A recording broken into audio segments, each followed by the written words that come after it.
On This Week in Enterprise Tech, Microsoft and Google get busy in the cloud, Office gets meh, but Satya gets hooray! And we're bringing you to Interop 2014. Quiet on the set. Netcasts you love. From people you trust. This is Twit. Bandwidth for This Week in Enterprise Tech is provided by CacheFly at CacheFly.com.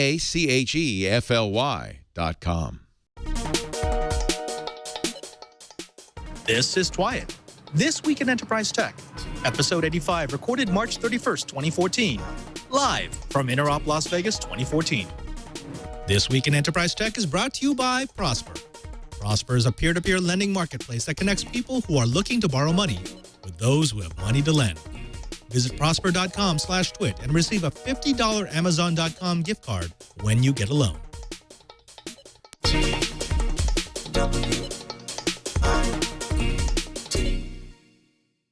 Welcome to Twiet, This Week in Enterprise Tech. It's the show dedicated to the enterprise professional, the IT pro, and the geek who just wants to know how the world is connected. I'm your host, Father Robert Ballister. I am coming to you live from the Interop NOC at Interop Las Vegas 2014 at the Mandalay Bay Convention Center. But of course, I'm not joined just by myself and I've got a all-star cast, a crackerjack crew of IT geeks all the same, starting with my good friend, Mr. Brian Chi, the director of the Advanced Network Computing Laboratory in Honolulu, Hawaii. Brian, so good to see you. How are you doing? I'm doing fine. Am I me? If you're me, myself, and I, am I me? You're no. Mini me? No. Minion, maybe. You're Minion, yes. Yeah, I like being a minion. Mini Minion. And speaking of mini Minion, but not so much of the mini, much taller than I am, Mr. Curtis Franklin, normally from the East Coast, today from the right coast. So good to see you, Curtis. It is so good to be here, Padre. Even though, as my wife says, I don't really trust any air I can't feel, and Las Vegas is awfully dry, it is good here to be here with all of you on Twiet. You know, we don't get to beat all together all that often. Normally, we're coming to you through Skype, so it is nice that we're all in one place and we have a chance to break down some tech news. Let's get right to it. In our first Enterprise Bite, I thought maybe we should talk about Google and Microsoft doing a Marvel team-up. It's an interesting trend that we're starting to see. More and more of the entrenched partners and players in cloud services are starting to realize that they need to work with their competitors in order to make inroads, especially into a service that has been dominated by Amazon. Specifically, last week at Google's cloud platform event in San Francisco, the search giant announced that they will make their cloud compute engine compatible with Windows Server 2008. On a limited preview. At that same announcement, they also said that they plan to push both Red Hat Enterprise Linux and SUSE Enterprise Server into full availability. Now, together, these three OSs account for the lion's share, something like 90+% of all the servers that are running in the enterprise. You're going to be running some flavor of Red Hat or SUSE Linux or Windows Server 2008. And so my question to you, I'm going to throw this to you first, Brian, is this, as you see, just an acknowledgement of what people want from their cloud service? Actually, I think this is actually an acknowledgement from last week's Enterprise Bite, where we talked about Cisco doing more clouds. I think everybody's really starting to figure out that corporations, large enterprises, aren't willing to do mass translations of their apps to go into a specific app like Google's app. They want to actually run real honest-to-God servers, and I think the market is finally responding to it. Yeah, I like that. And Curtis, what do you think? If this is the new look of cloud services, that they're not just going to build stuff like Amazon's cloud computing service, where you've got a proprietary platform that maybe you'll be able to shoehorn some other services into, but rather you've got from the start this mandate of compatibility, that we will give you what you need, the compatibility that you need to run the services that you want up in the cloud. Is this the new ante in cloud services? Well, I think it is a sign of things to come. And one of the reasons is that, just as you say, customers are demanding it. To me, though, it's not all that surprising. We tend to look at corporate relationships being very simplistic. Ooh, Microsoft doesn't like Amazon this way, so they can't work together. Companies as big as Microsoft and Amazon, it's not at all uncommon for one part of the company to be in desperate competition with a part of the other, while separate divisions are going through partnerships. I know when I was running a lab, Microsoft itself, one part of the company was suing me, another part of it was contracting with me to do new work. It's not at all uncommon, and the winner in all of this is absolutely the customer. All right, let's talk about that winner. Chibert, I want to throw this over to you because you have a lot of experience with licensing models. We know that this new agreement has two types of models, per client and per core. Can you discuss the pros and cons of each model? Well, the nice thing about per client is where you can say you need to do a large simulation. Say you're an oil company, you need to do some geologic work. Well, you might suck up. Say you're on a 15-core CPU platform. Isn't it nicer to be able to pay on a per client basis instead of having to pay for 15 cores? But sometimes if you're going to be running something where you need to run flat out, but you need to keep the pricing down, buying it per core might make sense in those cases. They're both really, really convenient, and I know organizations, even with the University of Hawaii, that would love to be able to switch back and forth based upon the application. Curtis, let me throw this one last thing to you. A big problem with a lot of Microsoft software, a lot of licensing, is people say it's just too damn complicated. They never know what they should buy. Do they want to buy a CAL? Do they want to buy a server? What exactly are they purchasing from Redmond? This seems to be more in line with Microsoft licensing. They like to really squeeze you and have you completely, in complete detail, tell them what you're going to do with their software. Is this a good move to have this two-model licensing, or is this just more things that are going to confuse more people? Oh, I think that the two models that they've got here, it's just the beginning. Because you're right, licensing Microsoft products is complicated. At the Gartner Symposium in October, it was one of Steve Ballmer's last big public appearances. He was on the stage there, and the lines that got the biggest applause had nothing to do with technology, had nothing to do with product features. They had to do with licensing, because that is really what causes the headaches and the long periods of anguish for CIOs and administrators. So while we would love to think that with the two models there's a tremendous amount of flexibility, I can already hear enterprise executives going, well, can we somehow fold this within our existing licensing? How does this work with what we've already got? Two is the beginning, but trust me, it's going to get a lot more complicated before it ever gets simpler. A lot more complicated. I like that. You know what? Let's move on to a little something else. And how about this? Groundbreaking news. Microsoft has released Office for iPad, and the world has collectively said, meh. Yeah, basically. All right, so here we've got an article from InfoWorld that summed up what a lot of people are feeling about this grand announcement from Redmond. Essentially, they're saying that it's interesting, but not quite the big deal that it would have been 3 years ago. Now, Office for iPad is definitely touch design. It's far more usable than Office for Windows Phone, Android, and iPhone. There's actually a lot of irony there. It's even easier to use than Office for Surface tablets, which again, it's one of those things that people are saying, oh, Microsoft, will you ever get it right? Now, even though they say it's easier, there are two major complaints that have surfaced through all the articles that were written about this announcement. The first thing is that it's horrible with syncing. They did not get that right. It doesn't sync across devices properly, which is strange because Office 365 does that perfectly. So obviously they've removed a little bit of functionality, or they haven't incorporated it properly into this version of the software. And two, and I think this is the most damning one, people say that even though it's okay, they still prefer iWork. Now, let me throw this to you first, Curtis. We have talked a lot about BYOD, that it's all about providing your workers with a platform that they want to use, that they're going to be productive with on the devices that they bring. Is this a step for Microsoft to get back into that BYOD market, or is this 3 years too little too late?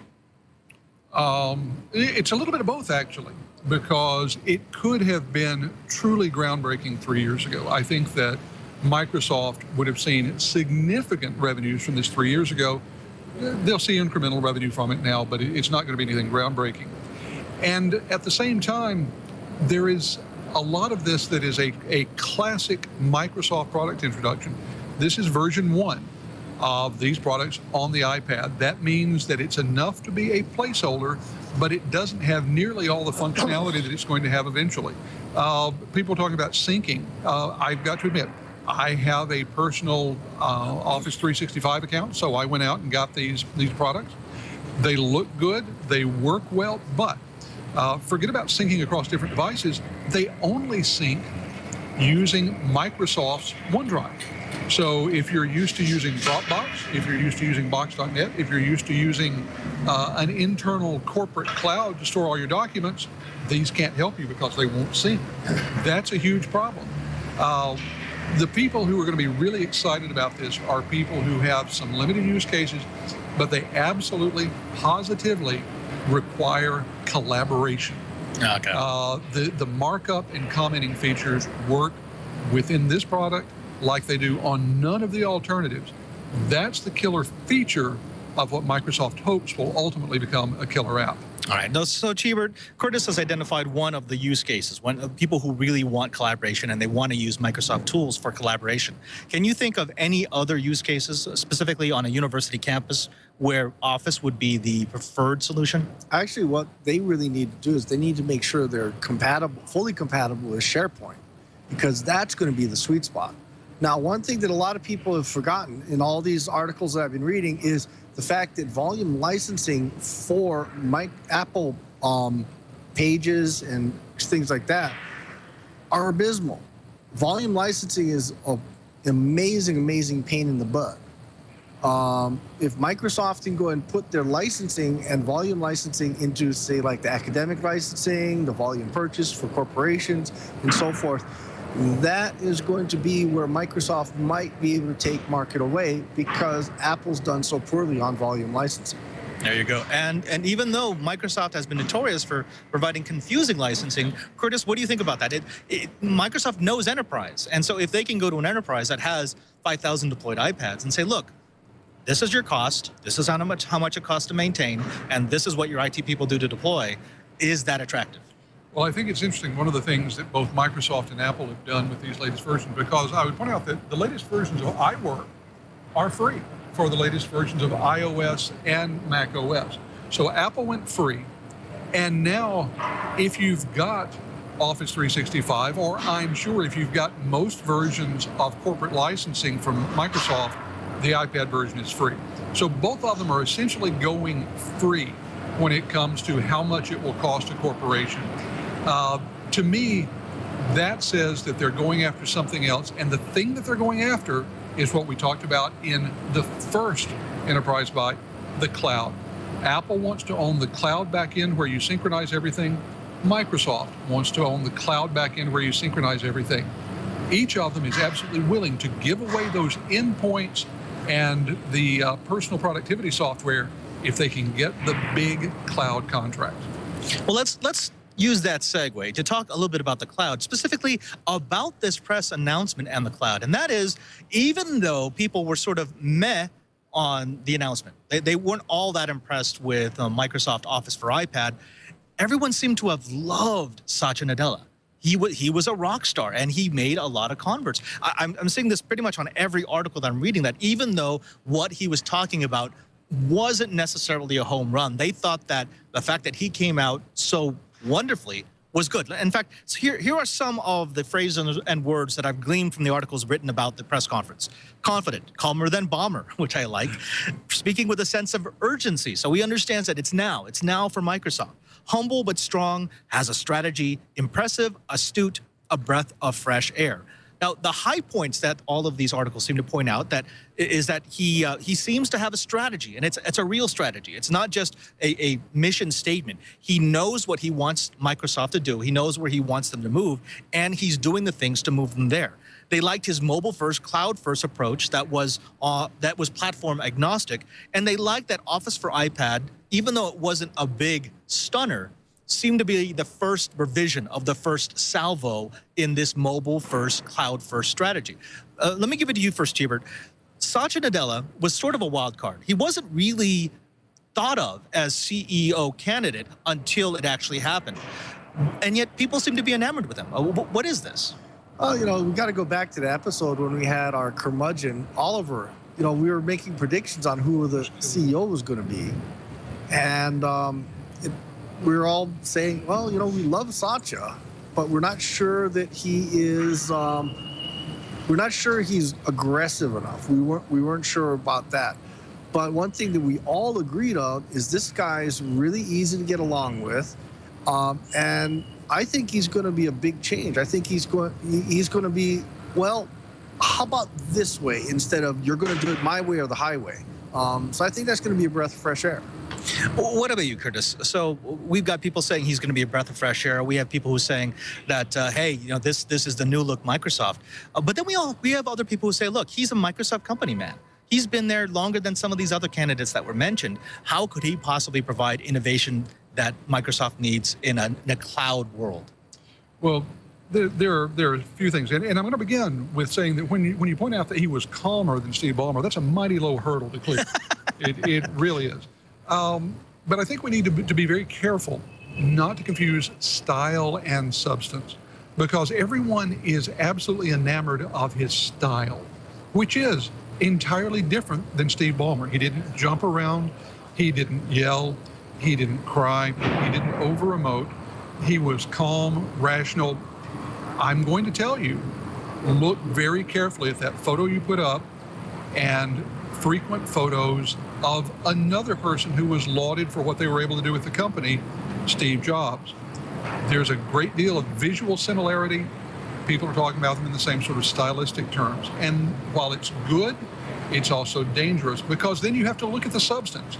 The substance is important because he did a couple of things. Number one, as you pointed out, that whole cloud first, mobile first is absolutely the way people have been saying Microsoft should go for some time. And it pointed out a strategy that doesn't boil down to more of the same. Ballmer, when he took over from Gates, his basic strategy was more of the same. Now we have something very different, wrapped in an entirely different package, and people are quite enamored. It's going to be interesting to watch and see if that same level of enamorata and dedication are there in 18 months' time. Chibert, I want to give you the last word on this, because one of the things that we've seen in CEO hunts in the last couple of years, I mean, be it Microsoft, be it Apple, be it Nokia, is people don't just want someone who's competent. They don't want just a businessman. They kind of want a rock star, right? I mean, they want someone who they can point to and say, oh yeah, that's the guy that I think is going to lead this company into the next generation. Maybe not rock star, but someone that they can identify with, someone that they can communicate with and be feel some sort of connection. That's one thing that Steve Jobs did really, really well. Everybody felt connected to him somehow, whether it was those stupid turtlenecks or whatever's. People felt connected to him in one way or the other. I think Satya has, let's call it that same kind of Jobs panache. I think we're going to see some really interesting things from him. I think we're going to see some of these so-called fireside chats that seem to be his trademark.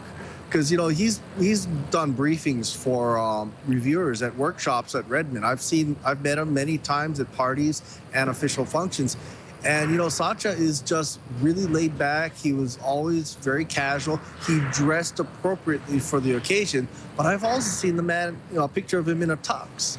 So he's definitely flexible and definitely willing to change according to the situation. I like it. Well, gentlemen, let's get off Microsoft, because we've been talking about them since the beginning of the show.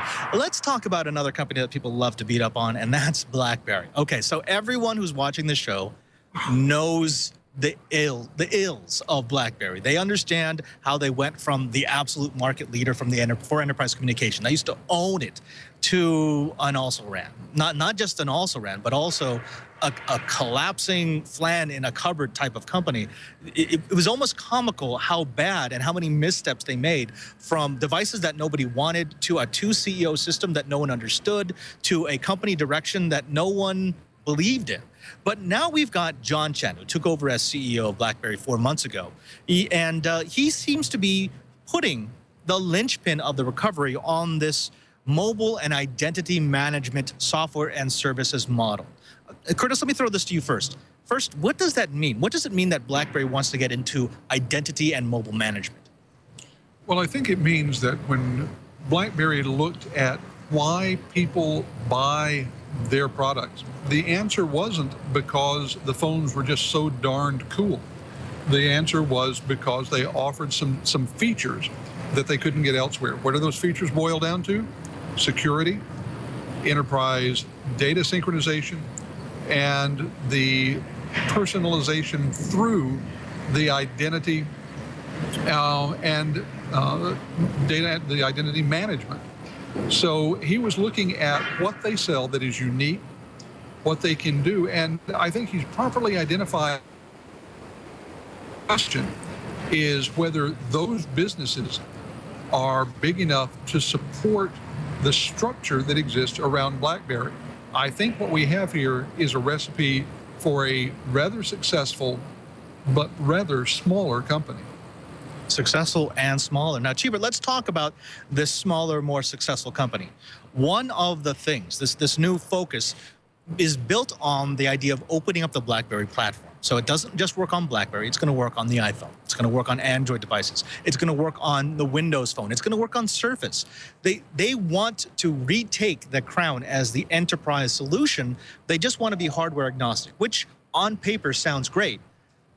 One of the problems that people seem to be pointing out, though, is that BlackBerry is still in the device game. They're still building their own hardware.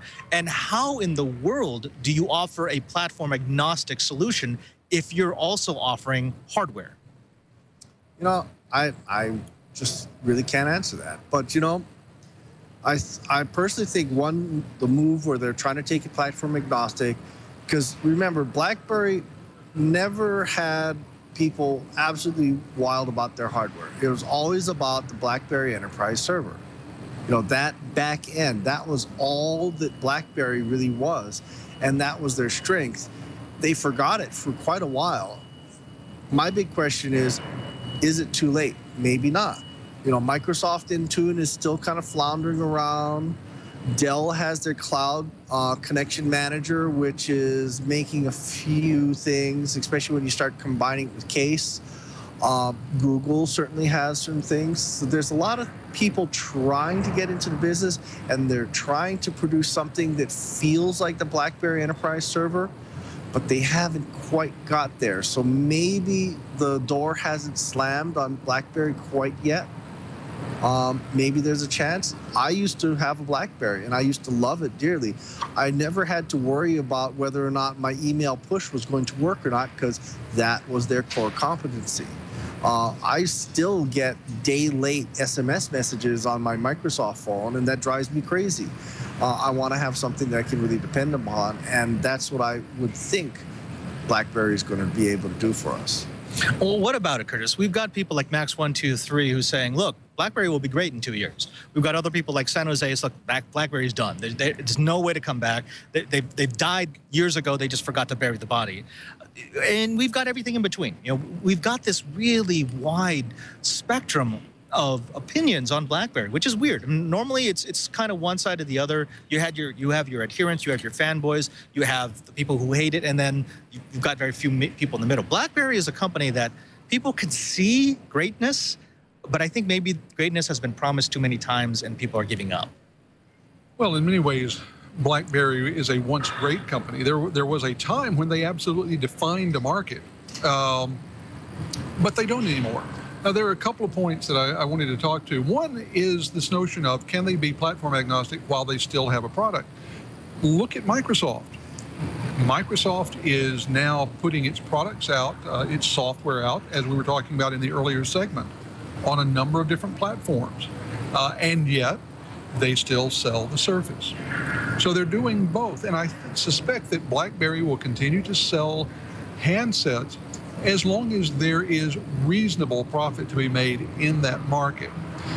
But to a greater and greater extent, they're going to go on the software side. And when you look at what they're doing with this identity management software, we've got a number of companies doing that right now. And doesn't it remind you just a little bit of what was going on a decade ago in the network directory space. Remember when Microsoft Active Directory was competing with NetWare's directory structure, with a directory structure from Citrix. There were directories all over the place, and the question was, who is going to be the dominant directory? Because, as everyone knows, the company that owns that directory has easy tentacles out into all kinds of other things. We're seeing some of that right now, and I think that Chen is betting that BlackBerry has a reasonable shot at becoming that mobile identity management piece and can use that in the future to leverage out into other pieces of software. If he's right, BlackBerry has a great future. If he's wrong, then we'll end up talking about them the same way we end up talking about all kinds of once great companies that just are no more. Well, gentlemen, thank you so very much. I mean, it's always fun to go over a little bit of tech news. But, you know, I want to take advantage of the fact that we're here. We're at Interop. We're in the NOC. You can hear the forklifts and the tractors jumping around here. In fact, you may not notice it in the camera, but we're like bouncing. We're essentially sitting on top of a ball here because as these forklifts and cherry pickers move past, it shakes this hall like nothing. But I thought maybe we should talk with a few of the people here, yeah? Yeah, I think so. Absolutely. There's a lot of experience. So how about this? When we come back, I'm going to talk to one of the engineers, one of the team leads here, one of the people who is most influential in assembling the Interop network. And we're going to maybe get some of his wisdom on how you break into this business. But before we do that, I want to take some time to throw over to Petaluma and talk about, well, one of the sponsors of the Twight Riot. Thanks, Padre. I hope I'm enjoying Interop Las Vegas 2014. I'm back here at the Brick House in Petaluma to tell the good folks about Prosper. If you had $35,000, what would you do with it? Would you pay off your high-interest credit card debt? Would you finally do that home improvement project that you've been putting off year after year after year? Or would you start a brand new business? Well, again, what if I told you that you could have that $35,000 in 72 hours simply by visiting an online form, filling out a few details, all without ever stepping foot in a bank? Well, folks, that's not a fantasy. That's Prosper. Well, Prosper is an innovative peer-to-peer lending process. It's Silicon Valley's answer to a more modern community-based personal loan. There are no outrageous fees, no raising interest rates, and yes, you'll never set foot in a bank. Folks, this is peer-to-peer lending. Now, we've heard of programs like this, usually in third world countries or as microloans, but it's time that peer-to-peer made it into our financial reality. Prosper connects people who need money with those who have it to loan. It's really that simple. Now, Prosper offers low fixed rates unsecured personal loans, which means that there's no collateral required, and has multi-year terms available. Prosper has more than 2 million members, lenders, and borrowers, and over $900 million in funded loans. Just go to prosper.com/twit to check your rate instantly without affecting your credit score. Now, here's what we want you to do. We want you to be part of the revolution. For a limited time, Prosper is offering Twit viewers a $50 Amazon.com gift card when you get a loan. Go to prosper.com/twit. That's a special site just for our viewers. Prosper.com/twit. Up to $35,000 in just 3 days and receive a $50 Amazon.com gift card when you get a loan. Prosper.com is not affiliated with Amazon. For gift card details, visit prosper.com/twit. That's prosper.com/twit. And we thank Prosper for their support of This Week in Enterprise Tech. Back to you in Las Vegas, Padre. Well, thank you, Padre. That's awfully nice of you. Now, we're back here in the NOC at Las Vegas, and I'm sitting next to Mr. Mark Sullivan. He's one of the team leads, one of the engineers from Interop. Actually, Mark, we've been working together for, I think, a decade now, right? Yep, pretty much 10 years, 2004, yeah. In fact, I think we kind of got into this at the same time. Just about, yeah. I think. Now, you're the Director of Network Services at Informatic Group, which means you've been doing this game for a while, and you understand what it takes to get into the IT game. One of the questions that is most often asked of our audience is, hey, I like the program, I like what you talk about, I love the toys that you play with, the gear that you have, but how do I get into it? Do I take a bunch of cert classes? Do I apprentice? And one of the things that we're good at Interop is just exposing people to technology. Sure. Can you tell us, first of all, what your job is here, what you typically do during a show, and then let's get into this whole, if you were just starting, what would you do? Okay, well, my job here at Interop this year, because it does rotate from one year to another, is I'm doing the wireless access deployment. So I'm going around making sure that everybody has fantastic wireless connectivity throughout the entire show. Okay. And what does that entail? I mean, I know wireless is one of these weird things. We've gone through, I think since we started doing Interop, maybe 7 vendors. We were like Aruba and Extreme, and Juniper was in there at one point, and then Xeris for a long time, and now we're into Ruckus. Sure. But when we deploy Net Wireless in a place like this, what are the challenges that you typically run into? So the biggest challenge that we run into in a high-density environment that has a lot of what we call noise is trying to really kind of be able to provide good quality service in a very wirelessly dirty environment, if you will. So that becomes a big challenge.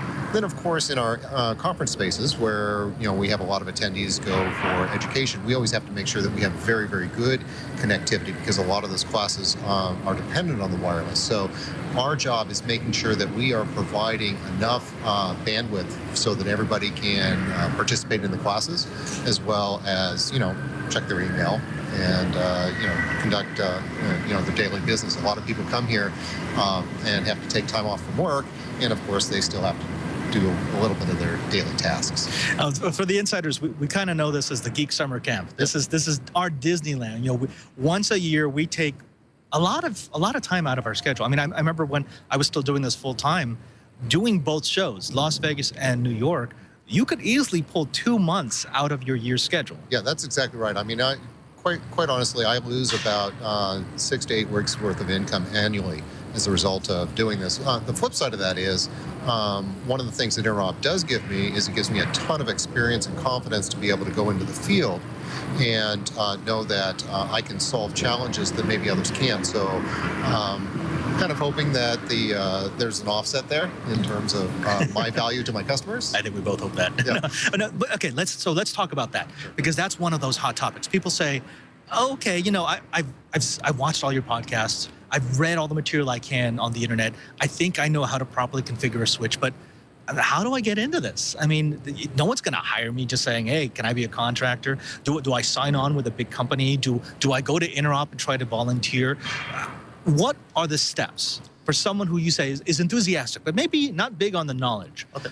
So somebody that's really enthusiastic and wants to do it, first of all, hopefully they've kind of done some of this in their own home network environment. They've probably set some of these things up, and tinkered there. What I would recommend doing, and there's really 2 really great ways to kind of step in. And the first way is to go and volunteer. There are plenty of volunteer organizations. You would be amazed how many of those, nonprofit organizations actually need IT support. And that's a great way to kind of step into the environment with very little risk, because if you're willing to give a little bit of time, maybe 8 or 10 hours a week, if you can afford to do that, that gives you a lot of really great experience, and it helps you to start to build your resume and get some real hands-on. And at the same time, quite frankly, I think it's a good thing if people in general go out and donate a portion of their time to whatever cause that they want to support. Right, because I think being an IT person is sort of like being the new alchemist, where you can understand and you can configure things that a lot of people don't necessarily understand. But let's talk about that. Look at our group of alchemists back here. When we get InteropNet together, we have a bunch of engineers, and we all typically have our specialties. Some of us are really, really good routing people. Some of us just know our switch configuration down pat. Some of us are good on the external side. Some of us are really good on wireless deployment.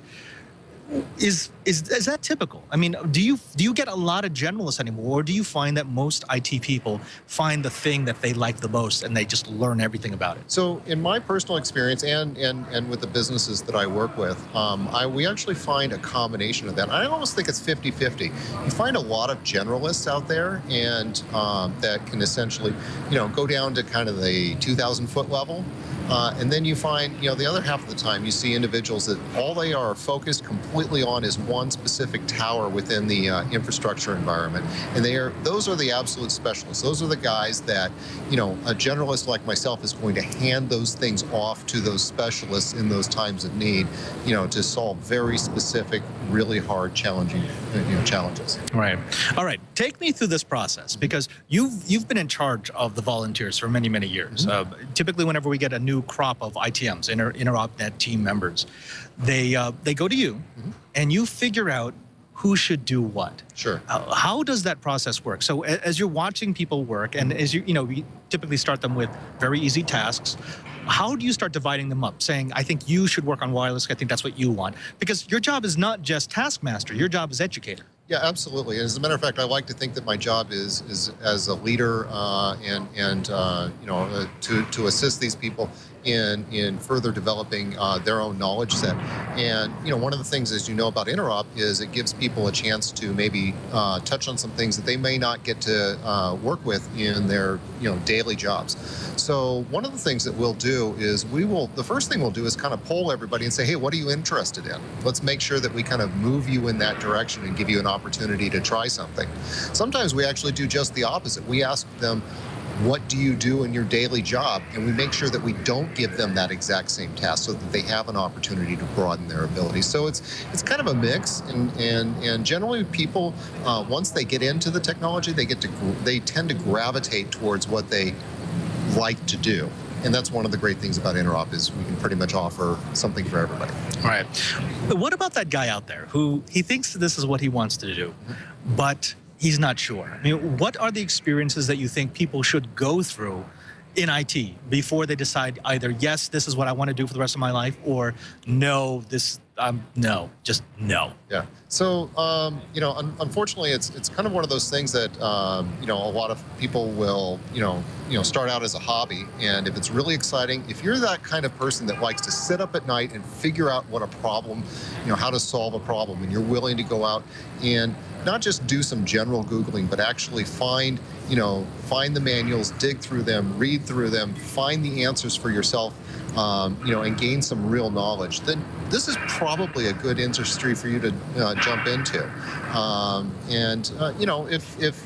If you would much rather just kind of have a passing understanding, that's just fine too as well. But you really have to have a desire to dig in and problem solve to get into this industry. Bash in our chat room has a really good comment. He said, look, the reality is, if you're not a self-starter, you're not going to like networking.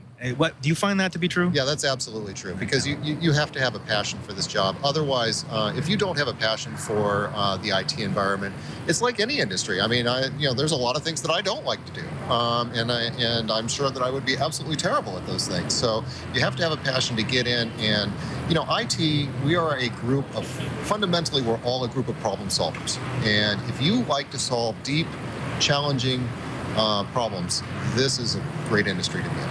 Now, there is another thing that we should mention about the InteropNet that's, I think, is unique, and I've found incredibly valuable over the years, and that is because none of us can know absolutely everything there is to learn in this field. It's just not possible. It's too broad of a field. There are too many specialties.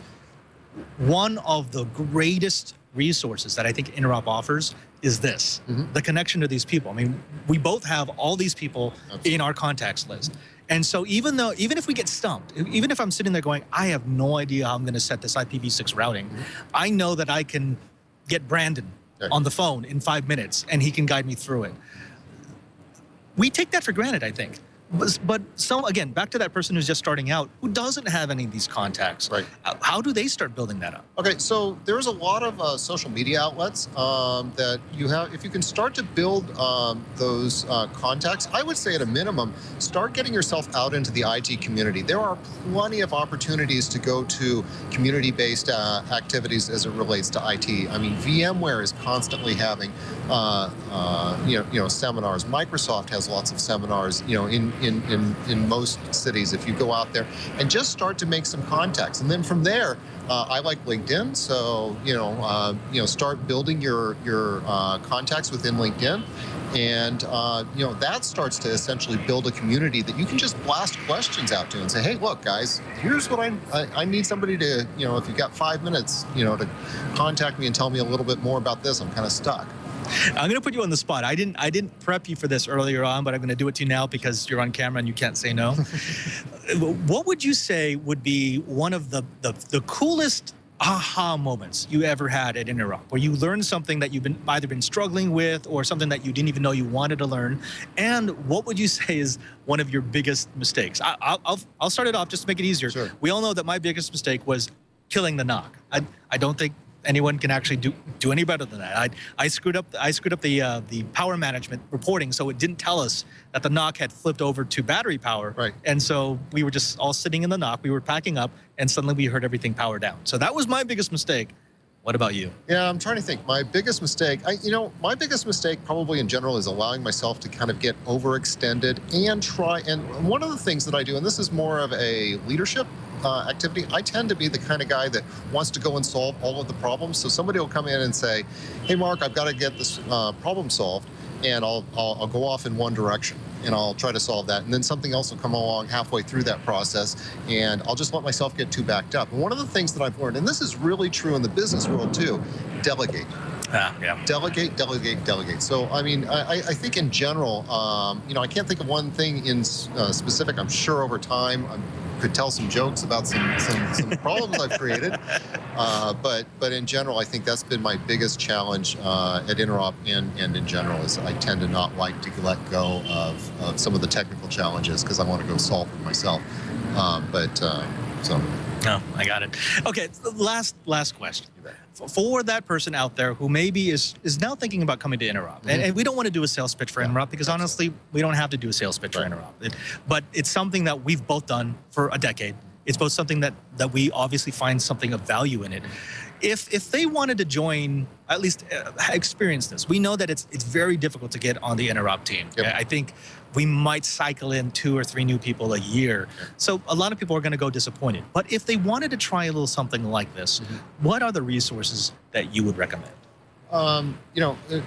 In terms of coming out to a show, if you can manage to do that. And again, you don't necessarily have to leave your hometown. A lot of times you have technology shows that come to your local area. I think just getting out and getting involved and talking with vendors. And I will be the first person to say I really don't care for sales pitches at all. But getting out there and getting involved and having conversations and with other people that have experienced similar challenges that you might be experiencing is really the best way to get out there. Mark, thank you very much. That's Mark Sullivan, the Director of Network Services for the Informatic Group, longtime member of the InteropNet, and just a really good guy. Thank you. Thank you for talking to us. Thank you for sharing your knowledge. Thank you very much, Padre. Now, when we come back, we're going to be getting back together with the gang. We've got Brian, we've got Curtis. We're going to be showing you some of the cool things that we've seen around the show. But before that, I thought now might be a good time to show you a new company, a startup that has just hit Interop. It's time for the Data Closet.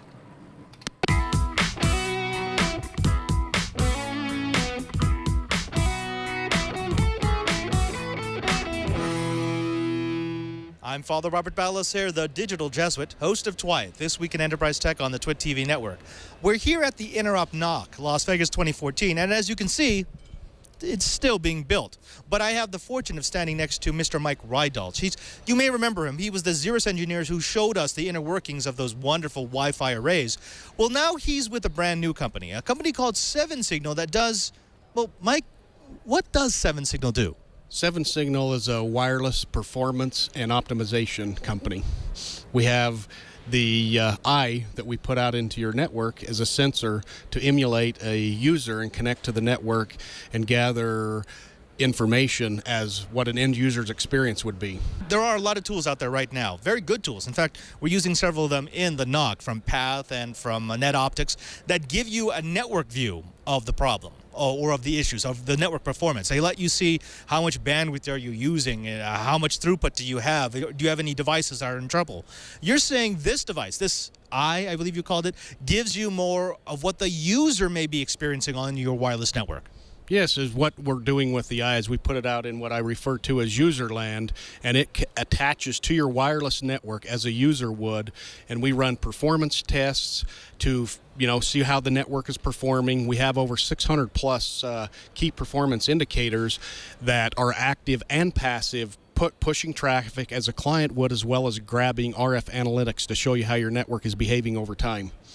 I've seen you do this before. When you were still with Xeris, when you were working Interop, you had, was it Frankenstein's laptop? What was that thing? I remember it had a lot of antennas and USB devices hanging off of it, and it essentially did the same thing that you're talking about. So yeah, exactly this thing. What is this, and how does that get replicated in here?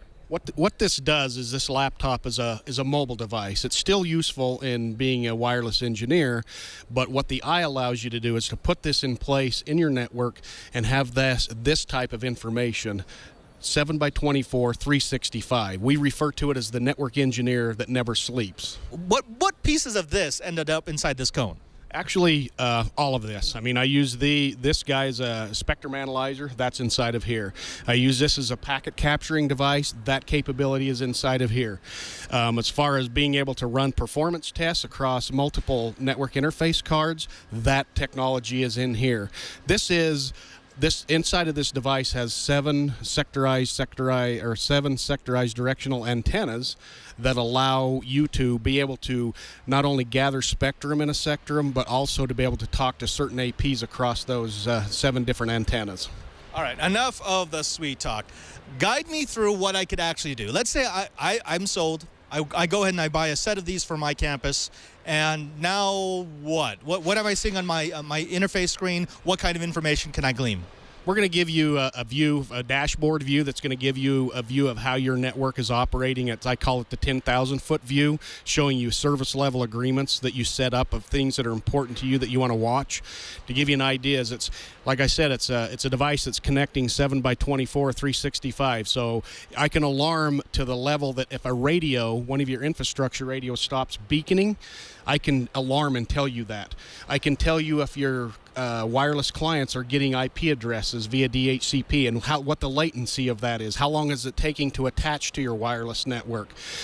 Like I said, it pretty much covers the whole OSI stack from layer 1 through application layer, because we're pushing traffic via TCP, UDP, and seeing how that performance is. All right. Now, as a network engineer, tell me, talk to the other network engineers out there.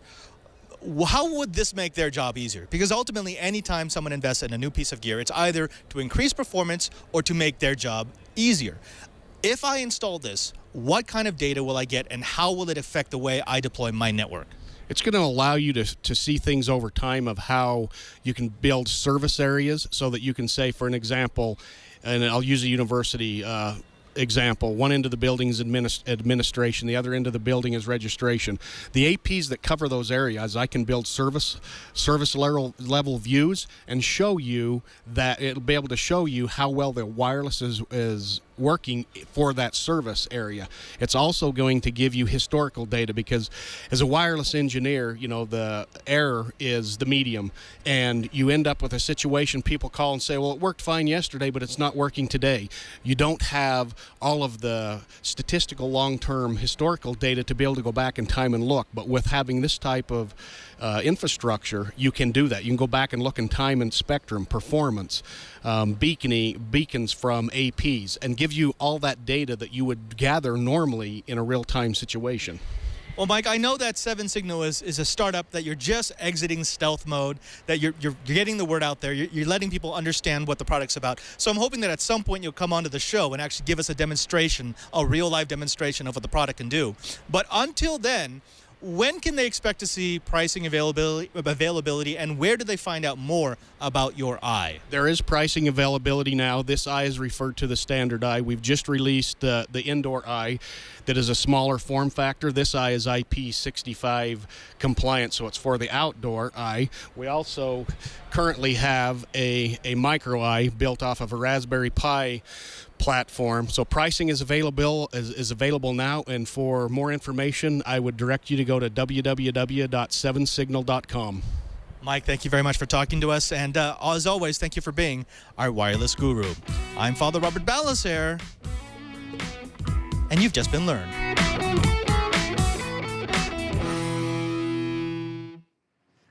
Now, Chibert, we love wireless products, right? I mean, we've been deploying wireless networks for as long as we've both been at Interop.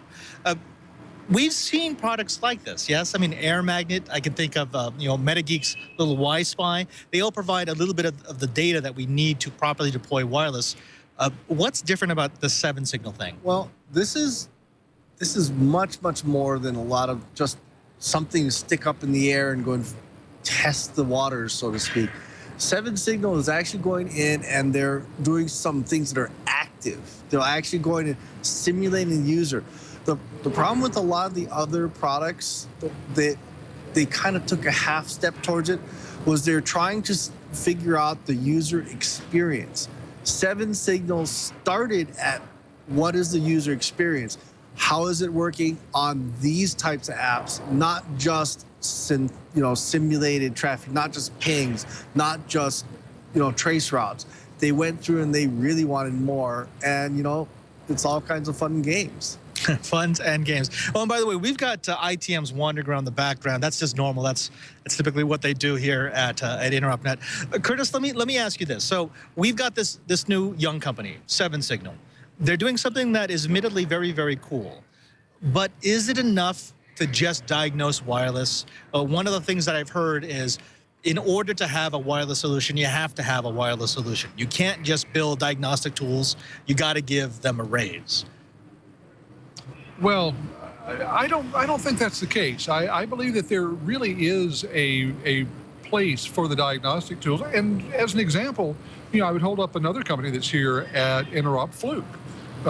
Fluke doesn't build switches. They don't build routers. They don't build all sorts of things, but they do build the tools that let you know what's going on the wire.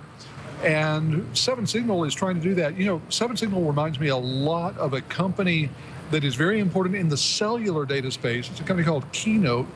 And they began with just rooms full of cell phones that they would use to occasionally make telephone calls into the cellular network and tell the cell carriers what the real world condition was out there in the environment. And that's really what 7-signal is doing, telling you not just based on some sort of heat map, but based on real world traffic, what's going on in the Wi-Fi environment. I think for a lot of companies, that's going to be invaluable data. So I think there's a real role for a product like this. All right, boys, I think it's time for Interop wrap-up. We're here live. We're here before the show even starts. I actually I love this day before. Even though it's really noisy, seeing all these booths finally go into their last stage of completion. You get to see the banners go up. You see get the gear installed. My question to you is, what have you seen, either in the NOC or out of the NOC, that you think is going to be interesting for the show? So if someone happened to be wandering near Las Vegas and could go to the show, what would you show them? Let's start with you, Chibert. Well, this is the Ruckus access point. Now, what makes it very different is it's actually taken some of the cues. Ruckus keeps correcting me, but it sure sounds like the briefing I had when I was at the U.S. Navy on the Aegis Big Eye radar. It's talking about antenna arrays, not just an antenna element, but an antenna array that allows them to steer the beam to be able to go and customize the RF envelope for the users.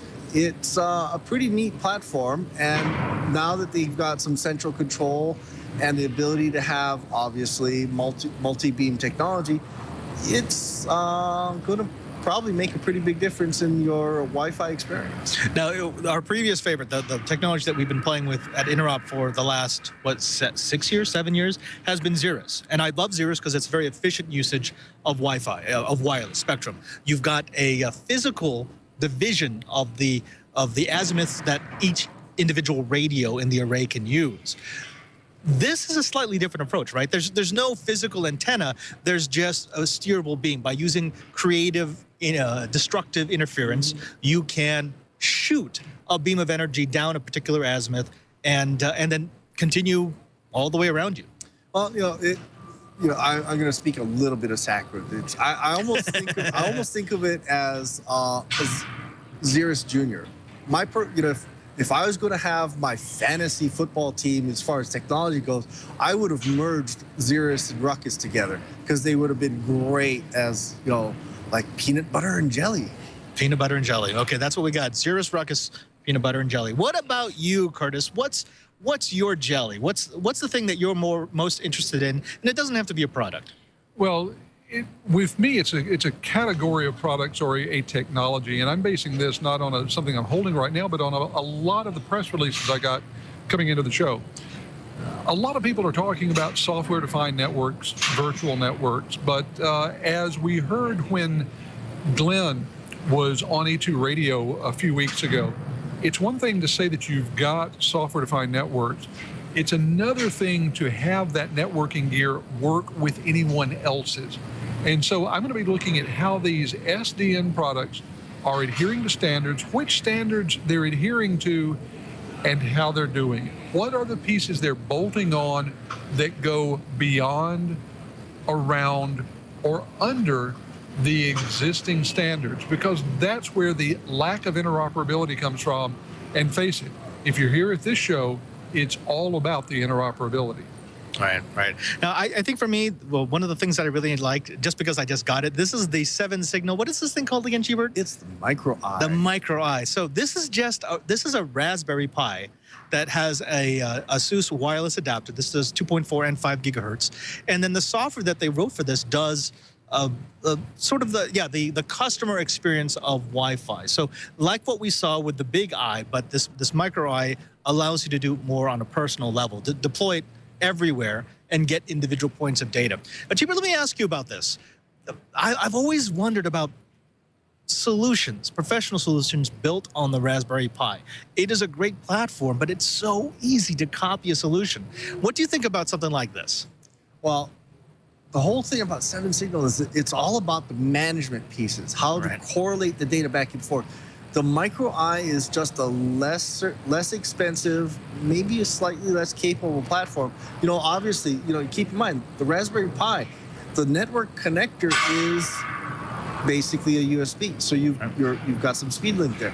But it's the perfect platform to put into the executive suite to make sure that your executive's iPad works beautifully, to make sure that maybe a laboratory that needs it works perfectly. Right.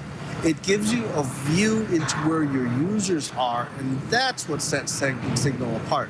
It's the user view. Curtis, I want to throw something to you. On the show floor right now, we've got Huawei. Huawei will be showing off their latest wares. And of course, we talked a little bit about some of the woes that Huawei had with NSA just recently. Of course, on our show floor, directly across from the Huawei booth, is the NSA booth. They're here. Now, aside from the fact that that's kind of humorous, and I'm pretty sure that both the NSA and Huawei are going to post guards at their booth, we've seen this, right? This last year, I've seen NSA presence at Black Hat, at DEF CON. I've seen them at Enterprise Connect. They're here at Interop. What's that all about? Because before this year, they never showed up to any of these conferences. Yeah, you very rarely saw NSA outside of a handful of carefully targeted conferences that dealt with the federal government. I tell you, I think it's two things. One is a charm offensive, if you will. I think the NSA is trying very hard to convince a lot of the technical community that they are good guys, that they are doing just the bare minimum that's required, but they're going to do what's required, and that they're doing a good and capable and lawful job with it. They're trying to get that message out to all the people who they might ultimately have to interact with as part of doing that job. The other thing is that I strongly suspect that all of the press that's come out about the NSA over the past few months has put a dent in some of their recruiting. You know, the NSA, to do what it does, they need very good, well-trained, competent people. And if those folks aren't coming to them saying, hey, I'm here to be hired, then the NSA has a problem. So I suspect that they're going to be there, and they would happily entertain a conversation with a lot of the Interop attendees about just what a career with the NSA would look like. Cheebert, what do you think about that? I mean, we've been here at Interop for a long time. Again, we've worked on the show together. We've got the NSA now showing up, and they're not just introducing themselves to technology partners. But as Curtis mentioned, they're scouting talent. You know, they want people who understand this. I will say that, you know, a NOC would be a really good place for them to start. Oh, yeah. Well, you know, it used to be no such agency. And, you know, I've worked with them in the past. I've worked with a lot of three-letter agencies. And you're totally right. It's all about talent. Because remember, back in the early days, you know, during the World War, you know, the last World War, Yale and Harvard, and, you know, places like that, the Ivy League were the #1 recruiting locations for a lot of three-letter agencies. It was sexy to be a spy back in those days. And I'm pretty sure the NSA wants to go and try and recruit the best and brightest again. And in order to do that, they're going to have to start showing their face. So NSA, welcome to Interop. Okay, one last piece. I think we need to talk about them because we talked about them last week. We've got these little these link sprinters, and you actually got them for the deployment team. So they've been using these on the show floor. You got to tell me a little bit about how they've been working out. So what's really cool is the team has actually been doing a lot of beta testing for Fluke. So we've been going and trying them out, actually using it to deliver the show floor network. Now, I got this as part of an InfoWorld article that I was doing a couple weeks before the announcement, and they thought it'd be a great idea. So they shipped me a small case of them, and every single one of our people have been going out. What's nice is it's really small. They're carrying them with them. They're sticking on their belts. They're sticking in their pockets. So now, even if they get stopped, say, by an instructor saying something's a little wonky, they could actually just slip it out of their pocket, stick it on the cable, and go, oh, well, it's such and such. Having a ubiquitous test tool is pretty cool. And considering these things are $299 or $199, depending on whether you want the Wi-Fi or not, this is something that might change the way a lot of networks are put out. You know, instead of just rocking and rolling and putting out those cables or access points or VoIP phones, wouldn't it be nice to spend less time having to go back and fix it? That's what this is all about. Carry it with you, make it inexpensive enough so that all your techs can carry it, not just your senior techs. I like that. Well, gentlemen, I think we need to wrap it up. That's another hour of This Week in Enterprise Tech. That's right. They've spent an hour listening to the best dang podcast in Vegas, according to 9 out of 10 craps tables. I want to thank you very much. You know, I get to see you online all the time, but it's nice to see you in person.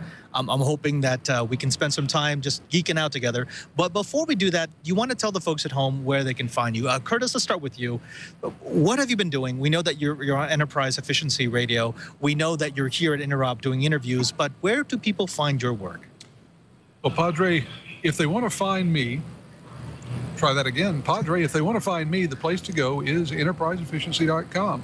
As you mentioned, I'm here all week. We're doing live E2 radio at 2 p.m. Eastern, 11 a.m.